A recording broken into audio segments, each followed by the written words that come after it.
morning, everyone.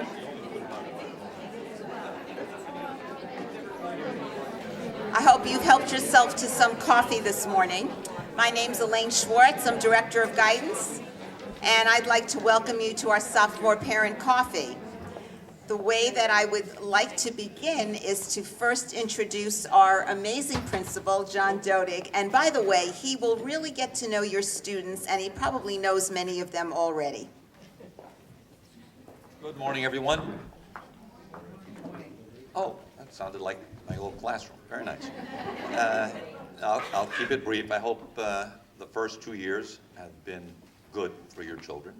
And what you're going to hear really today is, and you'll see, just how meticulously thought out this whole process of college is at Staples High School.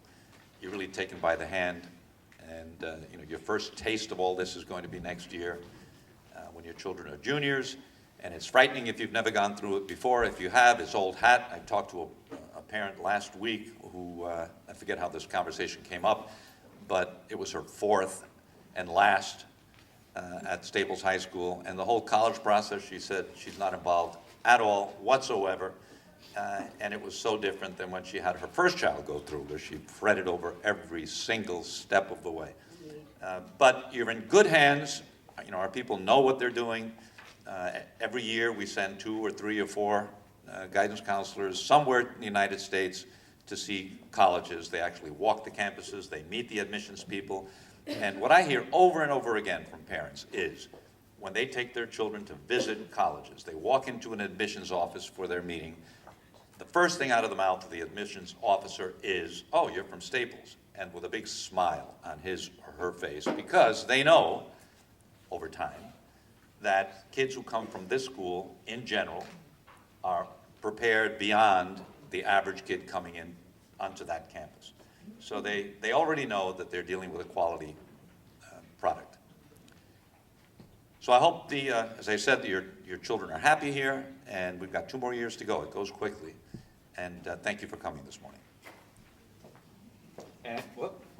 And I will introduce Karen Morgan, who is the assistant principal, met your children as freshmen, and will say goodbye to them in 2 years as seniors. Good morning, everyone. It's nice to see you. I have some good news, and I guess I have some bad news. The good news is your kids have incredible, great student behaviors. It's unbelievable. I mean, they go to class on time. They're nice to one another, they're nice to teachers, they don't get thrown out of classes, and every once in a while they cut a class, but they certainly don't cut a class like I used to cut classes. They cut classes to actually go to the library to do homework. So what's up with that? Anyway, they're really, really wonderful young men and women. The bad news is I've only got 2 more years with them, and it makes me sad to think about that, but I just want you to be mindful of those 2 years and to help them go through the process of junior and senior year and to really help them make good decisions over the next 2 years and to allow them to take a deep breath and to not get so overly scheduled and so crazy with school that they get themselves in a tizzy. So my advice to you is really teach them how to take that really deep breath and go and relax and just enjoy.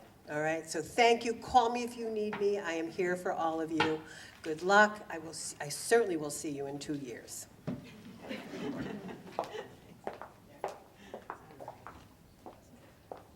Just so you know, we as counselors work very closely with Karen and John. It's a great team for your children. And now I'd like to introduce you to our incredible guidance department. So first, Tom Brown. Hello. You can clap if you want. It's good. It'll wake us all up, too. Denise Honeycutt. Yay. Deb Slocum. Jen Curry. Vicki Capozzi. Ed Heidick. PJ Washenko. Bill Plunkett. Leslie Hammer will join us in a few minutes, and Christine Tellerico is not able to be here this morning. So that's our team. I want to thank Jim Honeycutt, who's here right now, and he's taping our program. And, oh, here's Leslie Hammer, perfect timing, yay! As promised, she has come. I want to thank Jim Honeycutt, who's here this morning taping our program, so that anyone who's missed it, or if you'd like to see it again, it will be on Channel 78 and also on YouTube. Next week. Next week, says Jim. Also, we have two students who are helping us out, two young ladies you might have seen on the side door. They're now at the back door. They're part of our Student Ambassador Program, and they're helping with distributing materials, but they are going to speak at the end of this program, and they will give you a student's perspective on life here at the high school. So today, we will give you an idea of what to expect for this year and the next 2 years of high school. It's amazing to think that your child has already completed almost 2 years and has only 2 more to go. It really does go very fast. During the first semester of this year, the counselors met your child in small groups to see how they were doing and to talk about their goals for the rest of the year. Then we met them individually during second semester to select their courses for next year.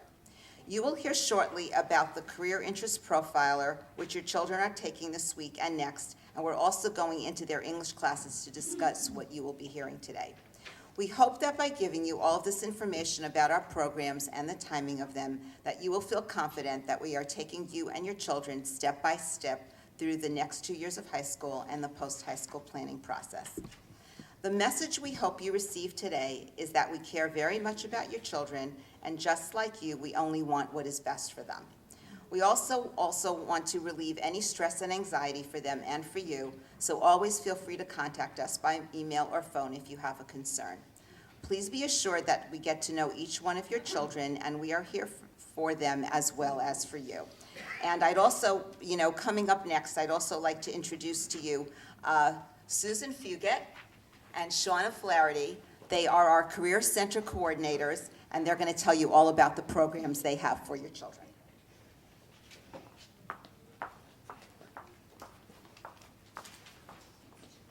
Good morning. I'm Shauna Flaherty. Susan Fugate and I are the coordinators of the College and Career Center. The College and Career Center is located in room 571, which is adjacent to the guidance department. Walk-in hours are available for students to meet with a counselor if they have a question on Monday, Tuesday, Thursday, and Friday during lunch hours. Some of the resources we have are summer programs, community service opportunities. We run a Stables High School job bank, and we issue working papers. Some of the programs we run are in grade 9. We take them through the Do What You Are, which is the personality type indicator. In 10th grade, grade 10, we take them through the Career Interest Profiler resume, which Susan's going to go into detail. Grade 11, we have the Naviance College Search, the interview technique and college essay workshop, as well as the job shadow opportunity. And finally, in grade 12, we have over 200 college representatives visit Staples High School, and we also coordinate the NCC trip, as well as technical and vocational schools. Naviance Family Connection is a comprehensive web-based program designed to aid in career development and college decision-making. Each student and parent share a password and username. If you misplace the password or username, just give us a call at the College Career Center. Thank you. Good morning. I'm Susan Fugate, and I'm going to talk about connecting with careers. This week and part of next week, we will be training your students in the Career Interest Profiler. So they come down with a phys ed class and take the assessment. There are no right or wrong answers. It's not a test, but it just is a way for them to connect with their interests and careers. And while it might seem like they're a little young to be connecting with careers, it's never too early to connect with interests. And so what they do is they answer some questions, and up will come the results. And there's 6 interests, and it highlights their top 3, and then it matches them with occupations. And when they go to the occupation page, which you guys can also access since it's a web-based program, so you just need to check with your son or daughter about what their username or password is, because they're all setting them in class. And then you can get on and go to the interest profiler and view the occupation list. And from that list are all kinds of wonderful information about related careers, what kinds of college majors they need to take, subjects, skills. So it's really a great program for them. We also go over Resume Builder, which is another module in Naviance that you can also access. The great thing about the Resume Builder is that they can start putting in their activities, their honors, their leadership roles, sports, summer programs, anything that they think they may be putting on a college application, you can start building. So you don't even need to generate a resume. They can just start putting in activities, because in senior year, when you go to put it down on applications, it's a lot to remember. So you start putting it in, and it's a really intuitive program where they'll just prompt you to, or prompt them to put in the information. So it's just a great record keeping at that point. And then finally, on Naviance is also a program called Road Trip Nation. And Road Trip Nation is an archive of about 3,500 videos on struggle, triumph, and self-discovery. It sends young people out all over the world to interview leaders who have built their lives around their interests. So that's another thing that you can check out on Naviance too. And we are going to excuse ourselves because we have a class coming up with your students. Thank you.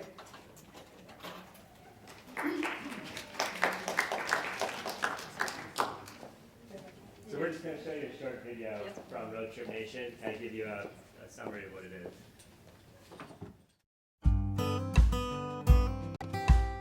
Hello, I'm Mariana. I work at Road Trip Nation, and I'll be walking you through the interview archive, which can now be found integrated in Family Connection. This archive caters to anyone regardless if they're confused about the next step in life or actually know exactly where they're heading. So let's get right into it and answer the question, what is Road Trip Nation and what is in this archive? For years we've been road tripping around the globe interviewing all sorts of people who do what they love. We've been searching for the key to living a happy life, and we think we've found some answers. Now, Road Trip Nation has partnered with Hobson's to bring these stories from around the world directly to students using Family Connection. It's got hundreds of conversations with everyone from professional skateboarders to rocket scientists, sport writers to comedians, and everything in between. Now, let's dig in deeper. Here's how the archive works. For every interview you see, we've broken it down and tagged it according to the leader's interests and the topics they discuss. On top of that, we've selected our favorite quote from each interview and put together a bio with anecdotes about their personal journey. With hundreds of interviews available, we've made it easy to personalize this experience. One simple way is to explore the archive based on interests. For example, say you've been thinking about exploring the world of science. Simply click on the science interest. Here, you'll find leaders who took something as simple as taking things apart and made a living out of it. Maybe they've opened an interactive restaurant like Chef Hamara Cantu, or perhaps curating an observatory like Laura Danley, or even creating a life-changing gadget like inventor Ray Kurzweil. There are pathways within your interests that you may not be aware of, so I encourage you to dig around your interests and see what sticks. We're all about going after things that excite people, but the truth is defining your own road in life isn't always easy. With the Explore by Themes option, you can hear leaders discuss subject matters that most closely relate to you. For example, if you're experiencing doubt, just click on that theme to hear leaders talking about that very same hurdle in their life. Let's take comedian Wanda Sykes. Most people think that she took a straight shot to success, but actually Wanda spent years working for the government and faced disapproval from family when she quit her job to be a comedian. Wanda knew what she wanted to do, but she still had some huge failures along the way. Ultimately, whether it's turning an interest into a livelihood or gathering the guts to make a change, our interview archive offers insights to help make dreams happen. So go ahead, start exploring, and we'll see you on the open road.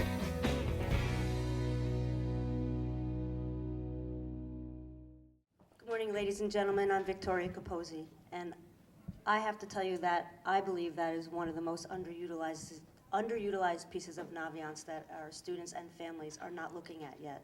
I can't beg you more to get in there and peek at it. Next slide.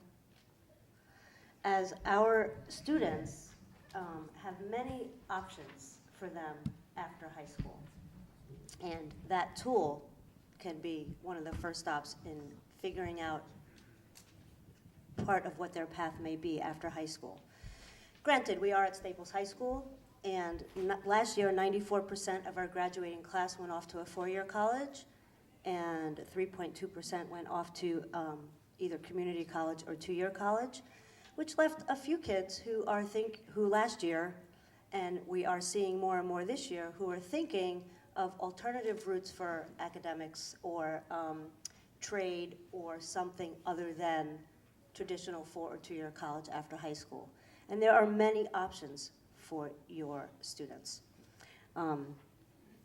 They're listed here. Each counselor is versed in each of these, and we work as a team with our College and Career Center coordinators to assure that if a student comes in and says, you know, I might be interested in a postgraduate year, and we will explain more of what these are to you as well next year in our junior presentations. Or I might be interested in not continuing to learn more math, English, social studies, science, and world language, but would like to get my hands on a trade, such as being an electrician or whatnot. We have all knowledge and information. We all have knowledge and information as to help your sons or daughters pursue a path other than traditional four or two-year college, should that be the case for your son or daughter. The crux of today's presentation, because we are at Staples High School and our percentages are so high, will be about the college process. Next. And here we go. Now we're going to launch into the college process. And I have to tell you honestly that I'm stepping in here for my colleague, Christine Tallarico, and I'm going to mostly read her slides, which are very comprehensive. Okay. So what are colleges actually looking for? This slide shows a compilation of all the items that can possibly be included in an admissions decision. Most of them are self-explanatory, and we are going to touch on 3 of them today. We're going to touch on grades, standardized testing, and special talents. The rest we will talk about in detail next January with you at Junior Parent Night. Next. Okay. On slide 2, this is about the transcript. A student transcript is an inventory of the courses taken, credit assigned, and final grades earned in grades 9 through 12. Actually, there's some grade 8 stuff on there as well. Is there credit assigned to them? No credit. No credit, okay. Beginning second semester of freshman year, you have the capability to view your child's transcript through Home Access Center. Transcripts are updated each semester. So mid-year and final is when they're updated. The only time a transcript is not available for viewing is approximately 1 week before and 1 week after report cards are being run. At Staples High School, we calculate 2 cumulative GPAs, and at the bottom of our transcript, as you can see in red with the arrow, both GPAs appear. The first GPA is an overall GPA. It's unweighted and includes final grades in all classes, core academics, electives. It is based on the very simple honor roll computation scale that if A equals a 4.0, a B equals a 3.0, and so on. Each of the computation numbers can be found in the student handbooks and in the course description, course registration book. The second GPA is an academic GPA. The GPA consists of the average of final grades only, the last column on the report card, in the English, math, social studies, science, and world language classes, and those are weighted according to the difficulty level of class. Remember, both GPAs appear on the transcript. It is the transcript, ladies and gentlemen, that is sent to the colleges, not the report cards. But let's talk about the report card. The report cards can tend to pose a little confusion here and there. So let's review it. Report cards show quarterly overall GPAs only. So even when your child gets his or her report card in June, it is only the fourth quarter GPA that appears. And the GPA on the report card, ladies and gentlemen, is an overall unweighted GPA. So I will often have my students run into me and say, but what's my real GPA? And I say, well, what are you talking about? What do you mean? As counselors, we don't always focus on GPAs because a GPA is just a number. Your child is not just a number. Okay, of course it's important in the process. However, we work with the whole child and we are fully aware that your child is more than just a number. However, we're trying to clear up what goes on with these GPAs here. So, from a counselor's perspective, when I see a final report card, I automatically go to that last column and say, okay, what's that last column look like? What numbers are going to go on that transcript? I'm fully aware that quarter one, quarter two, semester grade, midterm exam grades, quarter three, quarter four, final exam grades do get added up and culminate for that final grade. However, for you, I need you to be aware that the GPAs listed on the report cards are unweighted, overall GPAs for quarters only. So at mid-year, when you get a semester grade, the GPA at the bottom is for quarter two. Final grades, the GPA at the bottom is quarter four. So that's why we say, when you're ready and when transcripts are available, make sure that you can log into Home Access and peek at what the academic GPAs are beginning to start to look like. Thank you.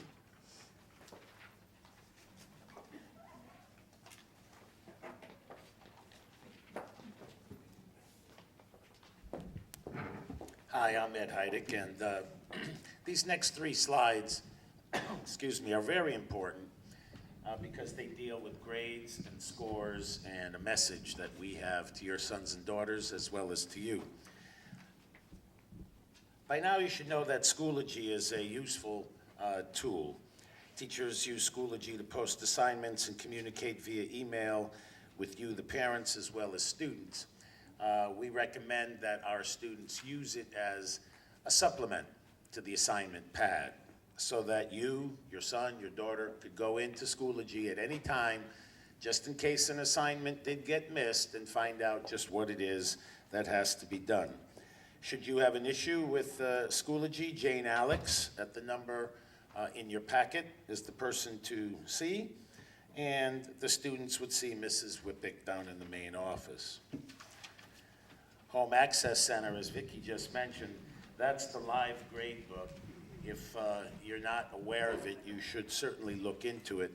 Report cards are there, as well as the transcripts. And again, as Ms. Capozzi mentioned, transcripts are only done every semester. So the GPA that comes into conversation oftentimes, overall as well as the academic, it is only really updated at the end of the semester when final grades are in. A separate login with the same username and password for both Schoology and the HAC. And if there's an issue, it probably is because there's an accountability somewhere for your son or daughter. And that's where Ms. Garcia in the assistant principal's office is most helpful.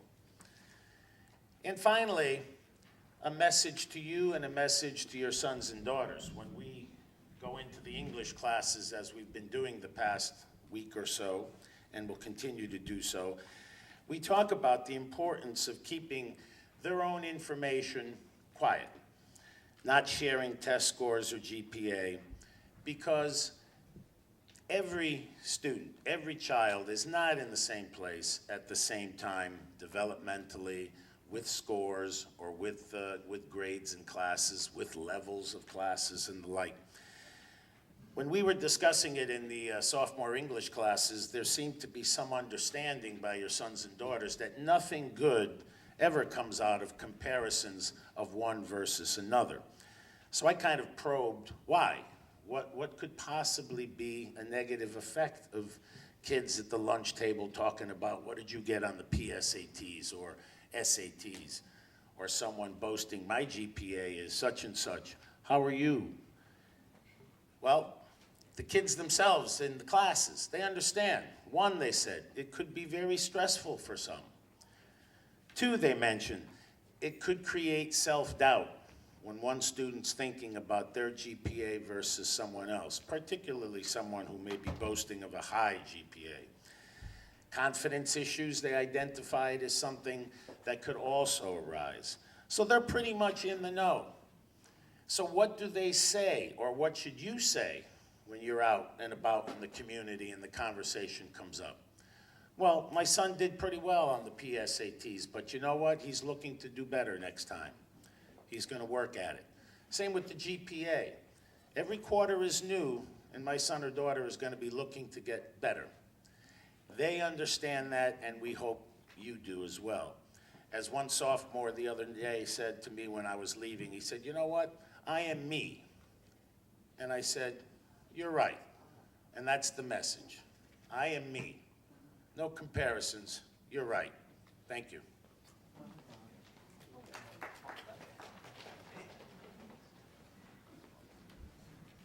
Tough one to follow now. I got PSATs. My name's PJ Wishank. I'm going to talk to you a little bit about PSATs. Now, your sophomores may have taken a PSAT simulator in March, which is something that we offer as a practice to this official exam, which is offered in October. Now, this really, it's a practice SAT. It's used as a kind of starting out point on where your students may score for an official standardized test like the SAT. With this exam, there's 3 sections. There's math, reading, and writing. They're scored on a maximum of 80 per section. If they ever wanted to use that as maybe a comparison to an SAT, all they do is add a 0 to that score. So if they got a 50 on one section, they add a 0, that's a 500 for an SAT score. The nice thing with this exam, it's not used for the college admissions process, so it's not going anywhere other than to your house and to us. So if they want to go in blind and just take it without any prep or anything, that's perfectly fine. And sometimes that's a nice strategy to use because if there's areas of weakness, they're going to see that, and they'll be able to know, all right, this is something I need to work on for my official SATs that I'm going to take later on. We tell students that you should actually wait a little bit, get your test results back before actually looking to plan future exams, because you want to see how you scored, if you need to do additional prep, because you want to be comfortable and prepared for these official exams that obviously are going to be very important for the admissions process. But see the scores first, then set up a schedule for planning, maybe talk to your counselor, and then you can kind of set up the calendar for the year. For the official PSAT, the registration is through guidance in October. The exam is, but through September, that's when we do the registration. So they'll come into guidance with a check made out to Staples High School. We give them a ticket, and they show up on the day of the exam, and that's basically it for that slide. And this is just an example of a score report sheet that you're going to receive in the mail after taking the PSAT. This is a really important document to have, especially when trying to understand the exam, understand where the weak areas are, where the strong points are. They'll break it down by section as well, or specific subject areas of how your student performed. So they need to do better on the recognizing word definitions or the math numbers. You kind of see the 3 different sections they have and the bars that they have underneath those sections. So you can see the stronger areas versus the weaker areas. Another area to focus on when you get this, there's going to actually be a student code at the bottom of the page that you can use for additional test prep that's actually free, offered through College Board, called Quick Start. So they would take that number, input it into the College Board website, and then Quick Start would offer up sample questions that are similar to the ones that your student got incorrect on their PSAT. So it's a good additional prep that they can use just for their own personal benefit, and it's free too. So definitely take a look at that. But again, this won't be coming out until late fall, early winter when you see the score report sheet. Thank you.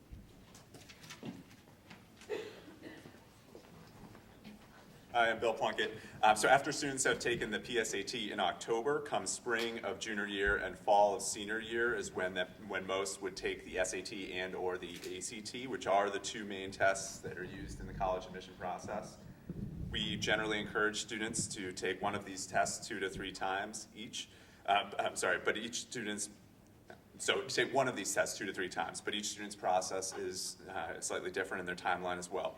When students should take the SAT and ACT will depend on factors like where they are academically and developmentally, what their course load is like junior and senior year, work and extracurricular demands if they're in a fall sport or players, for example. Now, about 850 four-year colleges in the United States do not use standardized testing in the admission process. A list of what are called test optional schools is available at fairtest.org. And schools that do look at standardized testing, it's still just one factor among many that admission offices will consider. And you'll hear us keep coming back to the idea that the transcript is going to be the most important factor on any student's application. Every college that requires standardized testing will accept either the SAT or the ACT. There are differences between the tests in terms of content, structure, scoring, and reporting to colleges, so that a student may prefer one over the other. Some of these differences are outlined on the slides and College Board and ACT websites, so I'm not going to go through each one. Know that there's no surefire way of predicting which test a student is better suited for. We typically recommend that students sit for or at least take a practice test for each of the SAT and ACT, see which scores are higher, and then focus on that test. Also, you may have heard in the news about upcoming changes to the SAT. Know that these changes will not affect the current sophomore class. They'll be put into place for the current freshmen. When students begin taking the SAT and ACT junior year, it's not necessary for them to start sending their scores yet. Senior year, once they begin their actual applications to colleges, they'll be able to compare their scores from the different tests that they've taken, look at the requirements for each college that they're applying to, and decide from there what scores to send. Some colleges will allow students to choose which scores they send if they take the test more than once, but some colleges will require that students send all their scores. Either way, colleges do tend to look at a student's highest scores to put them in the best light. We'll continue to stress that you and your child make sure to check with each college about their policy and keep that information organized as you move through the process.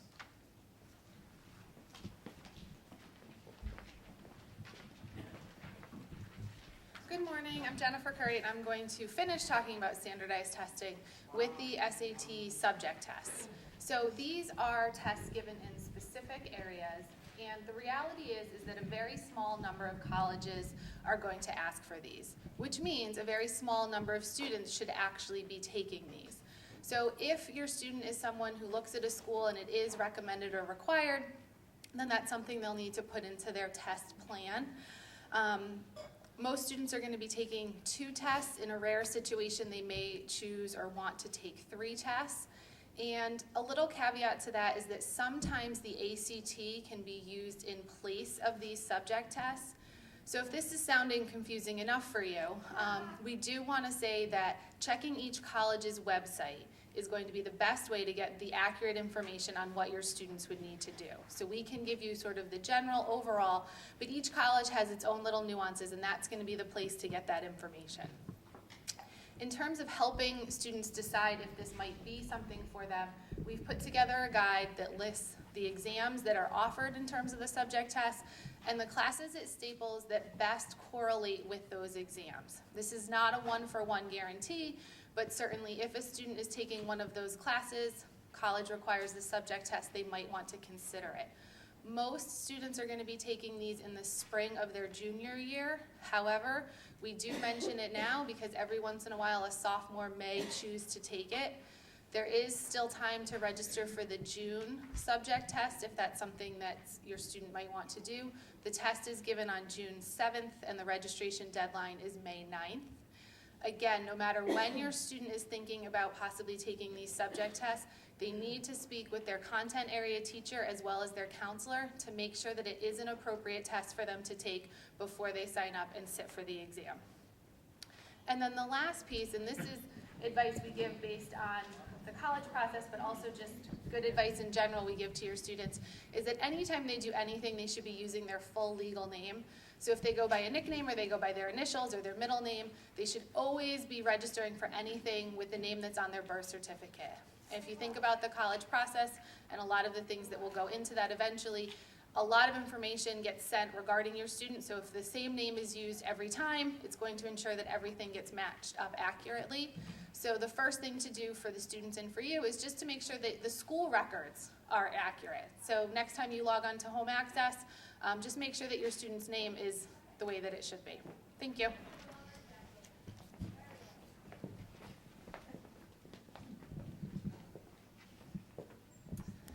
Hi, how you doing? I'm Tom Brown. So as part of the process, there are a couple times when you might be doing something slightly different than the average student. One of those is if you are being recruited, or your child, sorry, not you, is being recruited as an athlete for NCAA. So if they're planning on playing D1 or D2, there's a few extra requirements that are important for you as parents and for your students to be aware of. Part of those are the curricular requirements of what they need to take in high school. There are a few courses in Staples High School that are not recognized by NCAA, so it's important to look and make sure that the class is registered. It's only a couple, and there's a list of them on a guide that we made. And you can also speak with your counselor if you'd like to know what schools they are. The biggest thing with this and with any part of the college application process is to make sure you're informing your counselor with whatever it is that your students plan on doing. So tell us, by us knowing that they're looking at doing NCAA or they're planning on playing D1 or D2, we'll start making sure that they're taking the right classes and doing the right steps in order to apply for those schools. Eligibility center is something you'll have to fill out as part of the process. And again, you can talk to your coaches, talk to your counselors. We're all here and we have the information to help you go through that process as part of the application. Another one is if you have an artist, a musician, or a thespian. When they go through the college application process, if they are planning on applying to a school with a specific art program or a specific art school, there will be extra requirements that they'll need to fulfill, which could be portfolios, it could be auditions, maybe making audition tapes, a whole slew of things that could be involved. And again, that's something the counselors we are all prepared to help you with, as well as the teachers in their subject areas can also assist them in setting up that application process. Thank you.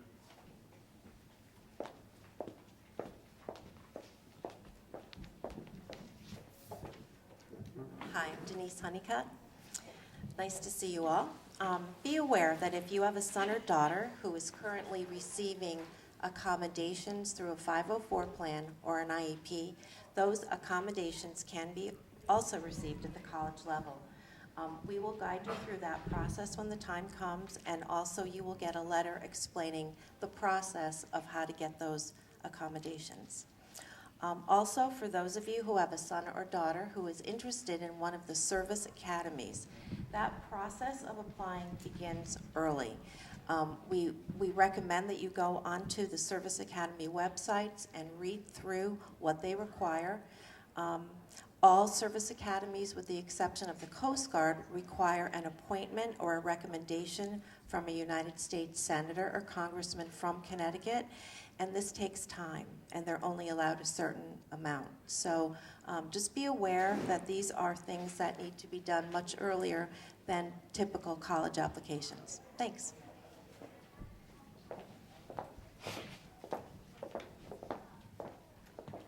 Good morning. My name is Leslie Hammer.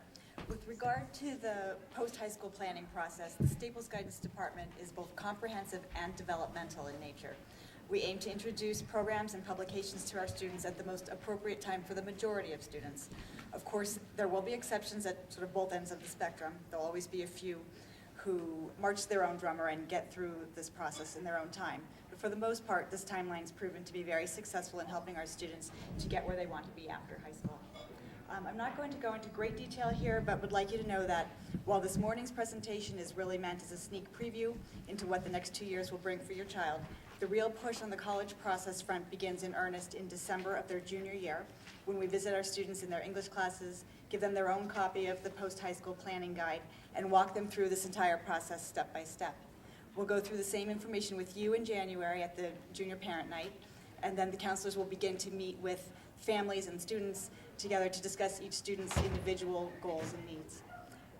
Throughout the spring, the Guidance Department presents a wide variety of programs for our juniors to help keep them on track.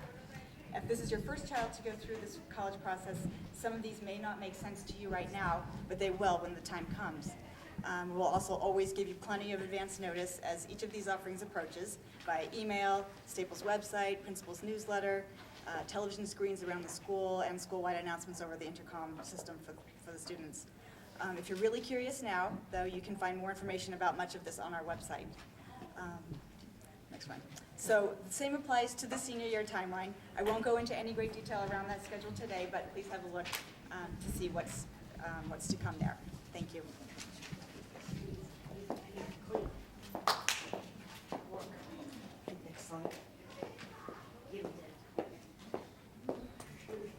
I'm Deb Slocum, another one of the counselors here at Staples. I think this slide's kind of cute. It's a little outdated. I think the baby monitors look really different now from conversations we've had in our guidance department.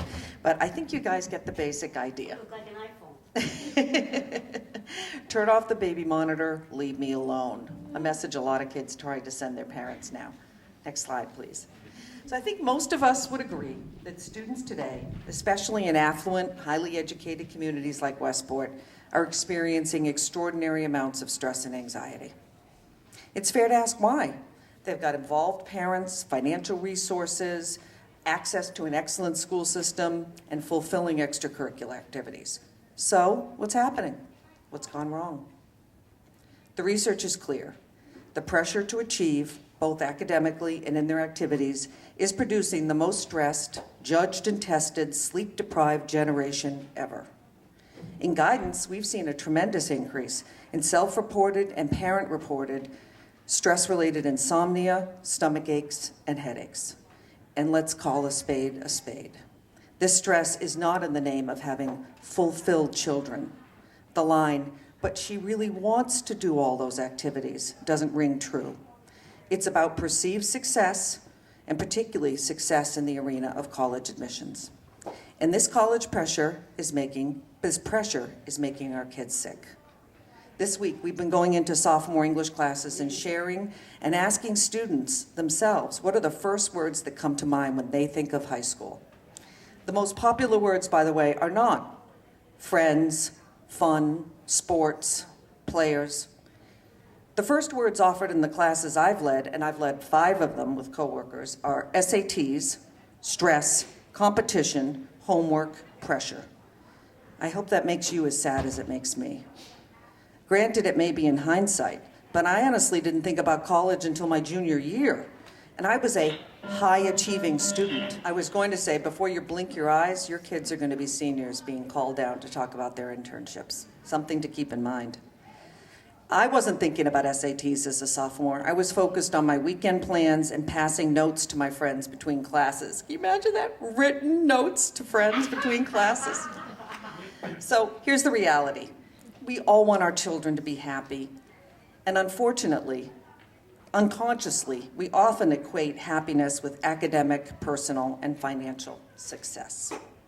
As a generation of parents, we protected our kids physically and emotionally from many of the challenges we faced, with the unfortunate result that students don't know how to make mistakes, learn from them, and move on. These kids personalize failures and fear that a single poor grade or disappointment will impact their future dramatically. They, and we along with them, have lost perspective. Technology has allowed previously private achievements and mistakes to become public. Staples provides an excellent college preparatory education, but the competitive environment can take a toll on our kids emotionally. The media slams us almost daily with how fiercely competitive college admissions is. Don't even get me started. We live in a community obsessed with achievement in college admissions, and none of the aforementioned is changing anytime soon. So, as one of my more outspoken sophomores said to me after I saw his class, well, now that you have this information from us, Mrs. Slocum, on how stressed we are, what are you going to do about it? I'm going to start with you. I'm going to start with coaching you on what children need from you now. I asked the sophomores what advice they'd like to share there with their parents, and they responded immediately with, number 1, please talk less about college and grades. And number 2, let us take the classes we feel we will do best in. Central to taking these pieces of advice for you is accepting where your child is, developmentally, intellectually, artistically, athletically, etc., and becoming his or her biggest fan. This does not mean you excuse inappropriate behaviors, far from it, or don't set limits, but make sure your expectations are realistic and centered on your values and around who your child is, as Mr. Heidick referred to, and not who you believe he or she should be. Your primary job is to provide hugs and bandages when the inevitable disappointments come his and her way, not to immediately try and rectify the situation. You will feel the call to action as an imperative because of how much you love your child. But what he or she needs is compassion and a belief that he or she can survive the mistakes and failures intact and stronger. Remember, the college process is not commensurate with where sophomores are developmentally. It has nothing to do with their developmental process. So their only real job this year, academically, is to work reasonably hard in school and to do what they love outside of school, not what other adults, college consultants, and your neighbors think they should be doing. As was quoted in the New York Times last year, college is a journey, not a destination. You're going to watch your child grow and mature over the next 2 years at an exciting, if sometimes frustrating pace. Therefore, as they suggested, limit conversations around college, both with your children and other adults. Protect your child and yourself. Exposure to the constant rumors, the articles, the latest tips only increases anxiety. And don't make these precious last 2 years all about getting into college. Set a time once a month to stay organized and review the upcoming months so business is taken care of but doesn't dominate all your family time. Be part of the solution, not the problem. I get it's not easy, but if we don't start as parents fighting for our children's right not to be overscheduled and sleep deprived, our children will be, as one writer described them, grow into dazed survivors of some bewildering lifelong boot camp who say they miss their youth entirely. It takes courage to swim against the tide, so seek the support you need to be strong, do yoga, meditate, talk to close friends on the same page, and ask your child's counselor for support. As Madeline Levine, author of The Price of Privilege, recently noted in a blog, an exhausted, frightened, stressed child is unlikely to be successful in the long run. It's always been our job, mothers and fathers alike, to first and foremost protect our children. It's time for us to step back and consider what we have always known, that our children's worth can't possibly be measured in grades or scores, or, as I might add, in admission to a given college or university. Thank you.